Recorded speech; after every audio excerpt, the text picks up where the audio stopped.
Okay, this is my all-around medium heavy setup. It's kind of just like a utility rod. This is that Daiwa Jupiter that in my Tatula SVTW video. Uh, this is the rod that was featured in it. Most of them, just a cheap rod. I think it was like 80 bucks retail. I got it for 10 bucks at Walmart. It's been working pretty good for me. Caught some walleye on it. Caught pike, a few bass.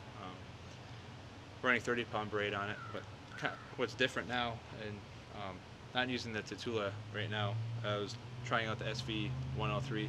It's kind of like the traditional Zillion with the SV spool in there.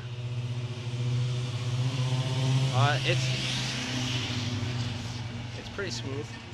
I actually have not fished on the water with it yet. I just got it not too long ago, but it feels pretty nice reel. What I use with this setup is, like I said before, I use frogs, chatterbaits, spinnerbaits, bigger like walking topwaters I'll throw in here, some random smaller pike swim baits, jigs, pretty much anything. But if I'm going to go down to the, say, lakeshore or whatever, this would be a rod that I can bring. I just bring one rod and cover a lot of my bases. Same thing with the NRX 852 setup I got. That's one that if I was just going to bring one rod, I'd bring that. Unless I'm, going to know I'm going to be throwing crankbaits, then I'll use the Steez Flex Light. I haven't spent $10 any better. This rod's been pulling it pretty good. It's light. I think it's like, was it 3.7 ounces or something like that. I mean, for $80 rod, it's not bad. Tip heavy, but whatever. I don't use it for bouncing jigs on the bottom or anything like that.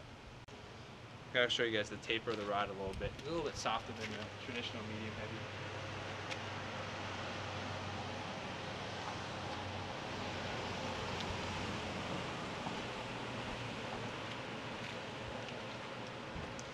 Yeah, so that taper, it helps with chatterbaits and like moving baits, like reaction baits, but also using the braided line, I can still stick a jig and stuff like that into them. So make sure you subscribe, comment below. I will be doing a video on the SV103. I know it's kind of a hotly talked about reel, so I'll do that. I won't talk about the rod much. People don't even know what it is. I had to Google it. You find very little information, but it works for me.